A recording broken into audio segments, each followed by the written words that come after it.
예, 금요일 묵상의 시간입니다. 순종하고자 해야 순종의 삶을 살 수 있다. 순종하고자 해야 순종의 삶을 살 수 있다. 자, 이런 제목으로 또 이번 주간 마지막 묵상 함께 나누겠습니다.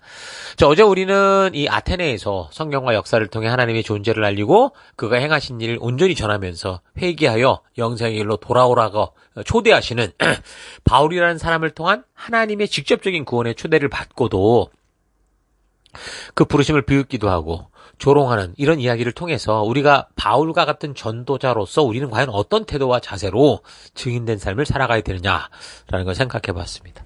자, 우리가 복음을 전할 때 사람들의 반응에 반응하는 게 아니라 우리가 부름받은 전하는 자로서의 사명으로 인해 증인된 삶을 사는 것을 포기하지 않아야 된다는 것을 우리가 잘 기억해야 됩니다. 우리의 능력의 문제가 아니라 우리 전하는 증거의 문제라는 거죠. 그래서 우리가 간절한 마음과 수많은 날을 기도로 준비하고 복음을 전한다고 해도 복음을 듣는 사람이 다 변화되고 천국 백성이 되는 게 아니다라는 사실 잊지 마십시오. 때가 있어요. 때가. 전도는 이미 이야기한 것처럼 낙숫물과 같아요. 그러니까 작은 방울 하나하나가 계속 똑똑똑 떨어지는데 결국은 바위도 뚫는 그런 결과가 나오는 거예요. 이게 전도라는 거예요. 그러므로 우리가 전하는 증인으로서의 사명, 이 하나님의 이 역사를 전하는 자로서의 사명을 멈춰서는 안 돼요. 이제는 목사님으로 어디서든가 사역을 하고 있을 건데 아마 예전에 고구마 전도왕이라는 별명을 가진 그런 분이 있었거든요. 다른 전도 관정을 듣다 보면 너무 막 그냥 뭐 자기 열정에 빠져 있는 그 자기 자랑 같은 그런 얘기, 말도 안 되는 얘기들이 많았는데 뭔가 저렇게 해서 사람을 많이 불러들인지 모르지만 진정한 복음의 전도의 방법일까 저게? 그런 경우가 많았거든요. 근데 이 고구마 전도법을 말씀하셨던 분의 그 이야기는 참 성경적으로 생각했어요. 당연히 한 영혼을 향한 열정과 간절한 구원의 소망을 가지고 전하는데 듣는 자가 준비되지 않으면 그렇게 간절히 호소하듯 전하는 전도가 오히려 더 역효과를 내죠. 길가바지에 떨어졌는데 바로 교회로 데려갈 수 없다니까요. 그래서 이 사람은 그래서 어떻게 했냐. 그런 사람을 만나면 하나님이 당신을 사랑하십니다. 이거. 그리고 내가 당신을 위해서 기도할게요. 이 얘기를 하고 더 이상 귀찮게 하는 게 아니라 뒤로 물러섰어요. 근데 그것으로 복음의 씨앗을 버린 게 아니라 뿌렸다고 생각하는 건 왜 그랬냐면 항상 그 사람을 또 만나면 그렇게 말했던 사람을 만나면 늘 그 사람을 위해 내가 기도하고 있고 하나님이 당신을 사랑하신다라는 말을 계속 해주고 있었던 거죠. 그래서 그런 사람들이 그런 그분의 말과 행동도 싫어하긴 했는데 그러나 결국 사람이 살아가다 보면 인생 속에 위기와 어려움을 만나잖아요.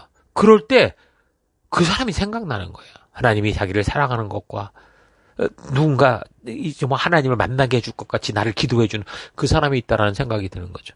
그래서 그 사람이 결국에는 그렇게 전했던 이 고구마 전도왕이라는 이분을 찾게 되고 만나게 되고 그래서 이제 결국은 하나님의 자녀가 전도가 되는 그런 일들을 봤거든요. 그러니까 마치 고구마 삶을 때 왜 익었는지 보려면 자꾸 젓가락으로 찔러봐야 되잖아요. 그런 식이라는 거예요. 그렇게 내가 전도를 하기 위해 기도하는 영혼을 하나님이 당신을 사랑한다는 것과 내가 그걸 위해서 계속 기도하고 있다라는 걸 알게 함으로써 그 영혼이 익었는지를 보게 되는 그런 고구마 전도법이 제가 볼 땐 참 성경적이고 아주 중요한 전도법이다라는 것을 깨달은 적이 있습니다. 자, 그러니까 우리가 복음을 전할 때도 그렇다라는 거예요. 듣는 자들의 반응을 보면서 당황하거나 좋아하는 일희일비할 게 아니라는 거죠. 그들이 듣든 안 듣든 하나님이 너를 사랑해. 내가 너를 위해서 기도하고 있어. 늘 그렇게 전하는 거예요. 그 저들의 반응을 통해 하나님께서 지금 어디까지 이 영혼이 익혀가고 있는가, 하나님이 어디까지 이 영혼을 익히고 있는가, 그걸 바로미터처럼 알 수 있잖아요. 그래서 쉽게 포기하고 절망하고 우리가 부정적이 될 필요 없어요. 지금 아무리 뭐 생으로 덤비고 죽이려고 해도 실망할 거 없다고. 이거 생고구마구나 이렇게 알면 되는 거니까. 그래서 바울이 로마에 가기도 전에 그가 2차 전도 여행으로 유럽의 이 마케도니아와 아테네 정도까지 가지 않았음에도 불구하고 이미 오순절 성령 임재 역사를 통해 이 복음이 지금 로마까지 전달됐고 그 복음이 이제 역사에서 이 로마 유대 공동체를 흔들었고 그래서 이제 결국 로마 전체가 도시가 동요되는 그런 사건이 있었다라는 걸 어제 얘기했는데 그러니까 이런 복음으로 인한 충돌은 바울이 전도를 시작하니까 생긴 일이 아니고 이미 성령의 임재 사건을 보고 각자의 삶이 터로 돌아간 사람들이 저들이 본 것을 그대로 증거하는 증인의 삶을 살 때, 의도적이든 아니든 증인의 역할을 할 때 생겼다라는 거예요. 다시 말해서 이런 전도의 일들은 바울이 아닌 삼위일체 하나님께서 주도하고 계신 거고, 그래서 먼저 세계 곳곳으로 이 복음의 씨를 뿌림으로, 그래서 바울이 아직 가지도 않았던 그 로마에서 이미 이런 일들이 벌어졌었다라는 거예요. 그러니까 복음의 능력은, 전도는 능력의 문제가 아니라 이런 증인으로 살아간 순종의 문제다라는 거죠. 이미 말했던 것처럼 사도행전의 그래서 주인공은 바울이 아니라니까요. 하나님 말씀대로 순종하며 살아가는 그 사람이에요. 그 사람. 그래서 누군가 복음을 믿고 하나님이 보여주시고자 전하게 하신 것들을 전하는 삶을 사는 이야기가 사도행전의 이야기고, 오늘도 우리가 그렇게 살아갈 때 우리는 사도행전 29장을 써나고 한다, 이 얘기를 한 거죠. 그래서 오늘도 우리가 이 시대를 살아가면서 하나님의 부르심을 먼저 받고 믿고 전하는 그래서 전도인, 증인된 삶을 살아갈 때 우리가 계속해서 이 사도행전을 써나가려 가고 있다라는 거 잊지 마십시오. 그래서 전도는 성령 하나님께서 순종하는 이들을 통해 이루시는 하나님의 역사다라는 거 잊지 말고, 우리도 우리가 사는 곳곳에서 늘 성령 하나님이 우리를 통해 충분히 일하실 수 있도록 예수가 그리스도시고 하나님 나라가 가까이 왔다라는 것을, 이 복음을 부지런히 성령과 역사를 통해 전하는 우리가 될 수 있기를 바랍니다. 자, 그래서 어제 로마의 클라우디우스 황제의 그 유대인 추방령에 대해 나눴던 것을 좀 더 얘기해 보면, 그 로마 내의 유대인들 사이에는 정통을 주장하는 보수적 유대교인들과 또 예수를 메시아라고 설교하는 일단의 그 유대교 안에 예수파 유대인들이 이제 갈등을 일으키면서 그 사이가 점점 좀 심각하게 벌어지고 있었던 것 같아요. 그래서 그 여파로 이 로마 전체가 유대인들 때문에 시끄러웠고, 그 로마인들 입장에서 보면 이교도들끼리 매일 쌈박질하는 이런 형국이었다라는 거죠. 이단들이 나서서 지금 신천지하고 어디하고 막 쌈박질하고 있었다는 거죠. 그러니까 이런 와중에 클라우디우스의 유대인 종교 집회 금지령이 발동된 건데, 그러자 이제 이 칙령의 여파를 직접 받게 된 유대인들이 예수파 유대인, 너네 때문이다, 더 압박을 한 거고, 이런 영향으로 예수파 유대인들의 입지가 점점 좁아지니까 일단의 소수의 이제 또 어떤 그 예수파 유대교인들이 그 중에 이제 아굴라, 브리스길라 부부를 포함해서 이제 자발적으로 아마도 로마를 떠났던 것으로 보여요. 그러니까 성령의 임재를 통해 예수가 그리스도시다라는 걸 알게 된 그 복음이 순종하는 사람들을 통해 들어가면서 생기는 믿음, 또 그에 대한 불신의 현상들이 지금 로마 중심지에서 벌어지면서 서로 격한 대립의 상황이 되니까 충돌이 일어난 거고, 그게 이제 사회적 문제로 번진 거고, 그래서 이제 클라우디우스가 이게 도대체 무슨 일이냐, 아마 그 이유를 들어보려고 했겠죠. 근데 봤더니 결국 어떤 한 사람이 죽었는데 그 시체를 훔쳤니 부활했니 하면서 다투는 것처럼 보였던 거예요. 그러니까 저 어제 말한 나사렛 비문이라고 하는 그 황제의 칙령도 내린 거고, 로마 중심에서 로마의 중요한 사람들과의 친분으로, 그러니까 유대인들이 그 친분을 가지고 사회를 혼란케 하는 그런 유대인들을 집회로 모이지도 못하게 하고 쫓아내버렸던 거죠. 그래서 우리가 이 사건을 통해 우리가 또 기억해야 되는 건 뭡니까? 로마의 황제도, 클라우디우스도 결국에 이런 소동을 통해 예수 그리스도 소식을 들었다라는 거예요. 다시 말하면 하나님 나라의 백성으로 초대됐다라는 거죠. 이 클라우디우스 황제가 아테네 사람들처럼 그런 복음의 초대를 받고도 결국 자기 생각대로 결정해서 자기 길을 가요. 야, 어떻게 죽은 사람이 살아나? 이래가면서 이제 갔지만, 분명한 것은 하나님께서 로마의 황제에게까지 예수 그리스도의 메시아 되신 소식을 전했다라는 겁니다. 구원으로 초대했다라는 거죠. 그런 놀라운 일이 누군가 황제에게 가서 복음을 전하지 않았어도 각자 보냄을 받은 삶의 터에서 복음의 증인된 삶을 살아가는 그 믿음의 백성들을 통해서 이루어진 거예요. 그들이 가서 전했고 증거했을 뿐인데, 또 우리도 우리가 살아가는 삶의 현장, 그래서 곳곳에서 하나님의 살아계심과 하나님의 심판의 날이 정해졌고, 그래서 예수를 그리스도로 이 땅에 보내셔서 우리가 어떻게 구원의 길로 갈 수 있는지를 보여주시는 회개를 명하시고 계신다라는 이 사실을 바르게 전하는 우리가 돼야 되는 거예요. 그래서 우리의 삶이 말씀의 가치를 따라 사는 삶이 되고 복음의 증인으로 전하는 자로서 살아가게 되면 분명 하나님께서 이런 순종의 삶을 통해 우리가 살아가는 세상 속에 역사하시고, 그래서 이 복음이 열방을 향해 퍼져가게 할 겁니다.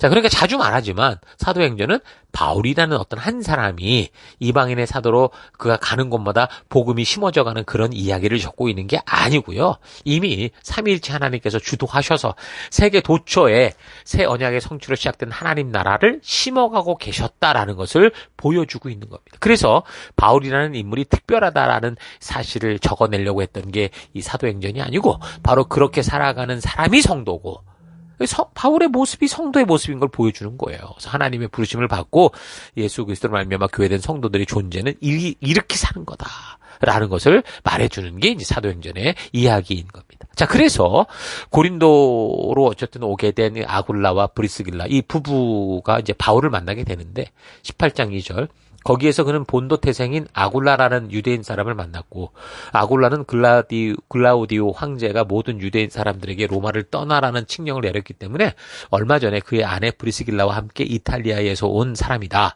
바울은 그를 찾아갔는데 생업이 서로 같으므로 바울은 그들 집에 묵으면서 함께 일했다. 그들의 직업은 천막을 만드는 일이었다. 자, 바울이 이 사람들을 만나게 된 것은 이 사람들과 직업이 같았기 때문이다라고 얘기를 합니다. 그러니까 바울과 아굴라 부부의 업이 뭐냐?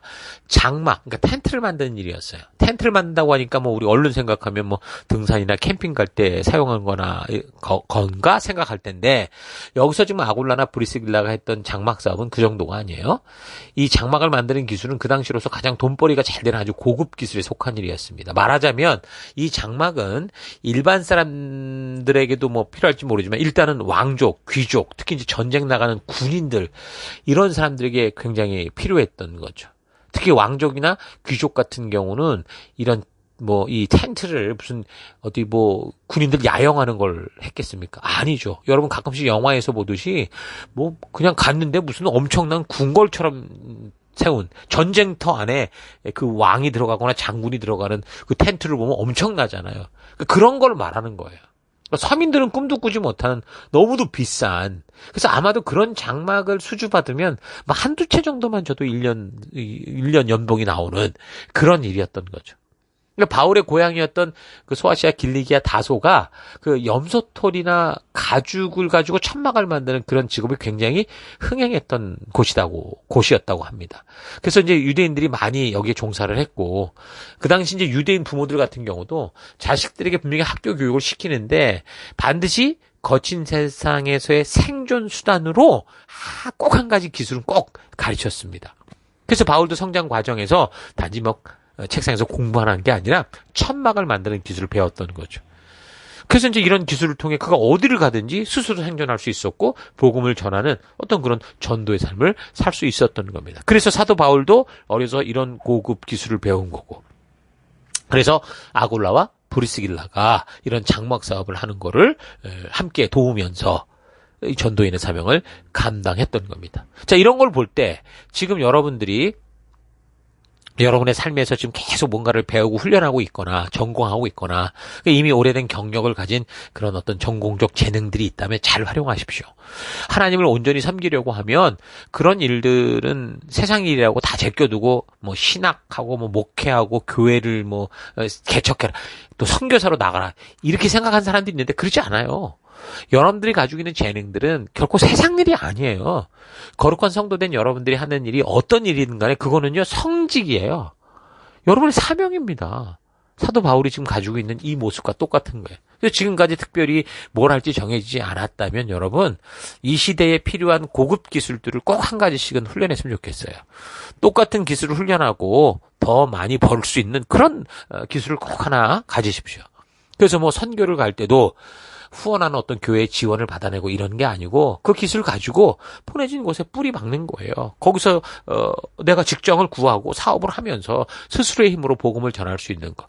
그게 아마 이 시대에 좀 더 구체적인 선교의 방법이 아닐까. 뭐 지금 시대만이 아니라 이미 사도 바울이 보여줬던 진정한 선교의 모습인 거죠. 사도 바울 경우도 뭐 우리가 알다시피 빌립보의 그 동역자들 이런 사람들에게 선교 후원을 받기도 했지만 이렇게 스스로 고급 기술을 가지고 있었기 때문에 자기 힘으로 복음을 전할 힘들을 재정을 세워가면서 그렇게 주신 사명을 감당했던 거죠. 팬데믹 이후에, 그러니까 오늘날은 이제 이 어떤 그 미디어 노마드 시대 아닙니까?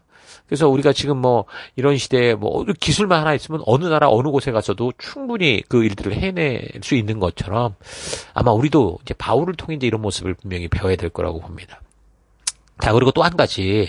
바울은 여기 지금 아골라와 브리스길라를 만났다고 했는데 이 사람들과 함께하는 시간들을 통해서 아마도 바울이 로마에서 쫓겨나온 이 부부들에게 로마에 대한 이야기를 듣고 그래서 아마도 이 바울이 로마 복음 전도에 대한 어떤 꿈을 구체적으로 가지게 됐던 걸로 봅니다. 로마를 통해서 더 서쪽으로 결국엔 스페인에까지 그 유럽 전체를 나아갈 그 꿈을 꾸게 된 것 같아요. 그래서 그 시대에 가장 강력한 나라의 중심부라고 할 수 있는 로마, 그 모든 로마가 지금 모든 세계가 지금 로마로 통하고 있었고 그 로마가 그 시대 모든 세계에 영향력을 주고 있었기 때문에 바울은 복음을 두고 그 세계 중심에 서면 로마 중심부에 들어가면 이게 다 퍼질 거라는 것을 보게 된 거죠. 자, 그러니까 우리가 교회에서 사역을 하면서 이민교회다 보니까 지금 새로운 사람을 자주 접하게 되는데 바로 이런 거예요. 이런 만남이 바로 바울과 그다음에 이 아굴라와의 만남. 이거 소중히 여겨야 된다라는 거죠. 그래서 우리와 다른 삶의 환경과 배경을 살아왔던 사람들과 이렇게 만나면서 그들이 살아왔던 이야기도 듣고 그래서 하나님이 그 세계 속에 어떻게 역사하신지를 보고 각 지역의 교회들이 어떻게 순종하는 삶을 살아가고 있는지 그거 들으면서 우리도 구체적인 꿈을 꾸는 거죠. 전도의 길을 찾고 하나님의 뜻을 이룰 수 있는 그 방법들을 같이 모색하는 우리 30분 사역이라는 게 그런 거예요. 이게 바른 성도들의 교제고 관계라는 거죠. 그저 좋은 게 좋은 거라고 그저 그냥 밥 잘 사주고 뭐 이런 정도로만 좋은 관계에 머물면 안 돼요. 우리가 교회에서 만났다면 함께 꿈을 꾸고 하나님의 나라를 이루는 그런 정말 드림팀이 돼야 된다는 거죠. 서로 좋은 관계만 머무는 것은 건강한 성도의 관계가 아닙니다. 성도가 모이면 결국 하나님이 주신 그 사명에 더 하나가 되고 함께 그 사명을 더 구체화시킬 수 있는 그런 지혜와 능력이 모아져서 우리가 지금 생명나는 생명을 세우는 이 셀 사역을 할 때 더 이것이 풍성해지고 온전해지고 바르게 될 수 있어야 되죠. 그게 바로 교회고 그게 영적인 가정 셀이고 그렇게 하나님의 뜻대로 살고자 하는 그런 힘이 모아지면서 하나님의 나라가 이루어져 가는 거예요. 그래서 성도는 함께 모일 때 교제할 때 하나님의 뜻이 이 땅에서도 이루어지게 하는 하나님 나라를 세워야 돼요.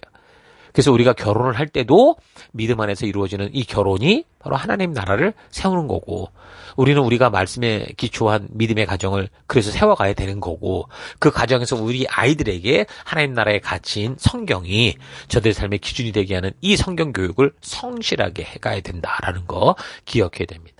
우리의 아이들이 하나님 나라와 같은 가정에서 어려서부터 이 말씀의 가치를 따라 자라가지만 근데 이제 점점 성장해 갈 때 그들의 그 삶이 어떻게 돼요? 우리 아이들은 세상으로 가야 돼요. 세속의 문화 속에 가서 거기서 인본주의 교육을 받을 수밖에 없는 그게 오늘날 우리 현실인데 그렇게 되면 아이들이 그동안 어려서 자라왔던 하나님 나라의 가치관과 충돌이 나는 것을 경험하게 되거든요.